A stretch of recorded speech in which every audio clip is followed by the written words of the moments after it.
আপনি ওনাকে চিনেন তো সবাই? পরিবারটা তো একদম অসহায় নাকি? টাকার জন্য মাল উঠাতে পারতেছে না। আমাদের তাহলে এই কার্যক্রমটা জায়গা মতো ভালো জায়গায় পড়ছে তো? ভালো জায়গায় পড়ছে। এখানে 10,000 টাকা আছে, এটা দিয়ে মোটামুটি দোকানে মাল তুলতে পারবেন তো? আচ্ছা স্যার পারবো। আচ্ছা, আমার মামার জন্য দোয়া করবেন। হ্যাঁ, আমরা দেখতে পাচ্ছি ছোট্ট দোকান, এই দোকানের মধ্যে এই তেমন কিছুই নেই, এখানে থাকার কথা অনেক কিছু, খালি কয়টা বক্স পড়ে আছে আর সামান্য কয়টা লবণ আর নিচে কয়েকটা ডাব্বা, আর কিছুই নেই। বিসমিল্লাহির রহমানির রহিম। দেশ এবং প্রবাস থেকে মুহূর্তে যারা দেখছেন সবাইকে আসসালামু আলাইকুম। আজকে আমি অবস্থান করছি এটি রাজশাহী রোড, রাজশাহীর পাবনা ঈশ্বরদীতে। এই যে এখানে একটি দোকান আমার পাশে, আমরা এখানে বসছিলাম, বসার পরে ওনার বিবিধ বিষয় সম্পর্কে জানাচ্ছি এলাকাবাসী থেকে, এবং উনি যেটা জানে ওনার স্বামী অসুস্থ এবং 4টি ছোট ছোট বাচ্চা রয়েছে, এবং দোকানে যে মাল রয়েছে এই মাল দিয়ে আসলে একটি পরিবার চলার মতো অবস্থা নাই।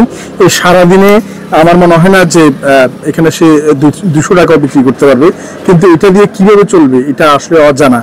তেমন কোনো কিছুই নেই, সামান্য লবণ আর হলুদ মরিচ ছাড়া এখানে আর কিছুই নেই। ফাঁকাই বসে আছি উনি, এবং ওনার সাথে যদি আমরা একটু কথা বলি। আপনার নাম কি? সকিনা। আপনার এই রাজশাহী মেইন রোডের পাশে আপনার এই দোকানে মাল সামানা তো তেমন কোনো কিছু নাই। তো আপনার স্বামী কি হয়েছে? ওনার অসুস্থ স্যার। স্বামী অসুস্থ? আচ্ছা, আপনার ছেলে মেয়ে কয়জন? 4জন। এই 4টা ছোট ছোট ছেলে মেয়ে, স্বামী অসুস্থ, এই দোকান করেই তো আপনার চলে নাকি? জি স্যার। এই দোকানে তো খালি, তো মাল তো কিছুই নেই, কেন নাই? না স্যার, টাকার অভাবে। পুঁজির জন্য মাল উঠাতে পারতেছেন না? 10,000 টাকা দিলে কি মোটামুটি একটু মাল উঠাতে পারবেন?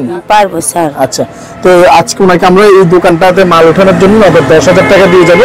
এটা main road, highway main road. এখানে আমরা দেখি অনেক গাড়ি, দ্রুত গতির গাড়ি চলে।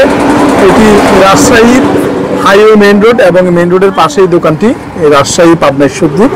তো আজকে ওনাকে আমরা নগদ 10,000 টাকা দিয়ে যাব এই দোকানে মালামাল ওঠানোর জন্য, এবং এই 10,000 টাকা স্পন্সর করছে আমেরিকা প্রবাসী আমার মামা ইঞ্জিনিয়ার আমিন আহমেদ আঙ্কেল। ওনার স্পন্সরে আমরা মূলত এই টাকাটি ওনাকে দিয়ে যাচ্ছি। এটা আমাদের জাকাত ফান্ডের একটি কার্যক্রম, এবং শুধুমাত্র আমরা ওনার এই দুরবস্থার জন্য ওনাকে এই টাকাটা দিচ্ছি।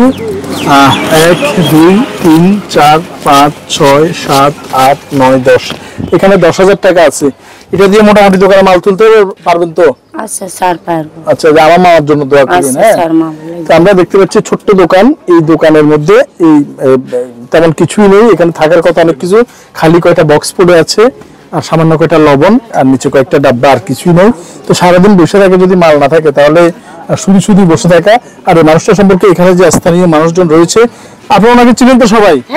পরিবারটা তো একদম অসহায় নাকি? টাকার জন্য মাল উঠাতে পারতেছে না। আমাদের তাহলে এই কার্যক্রমটা জায়গা মতো ভালো জায়গায় পড়ছে তো?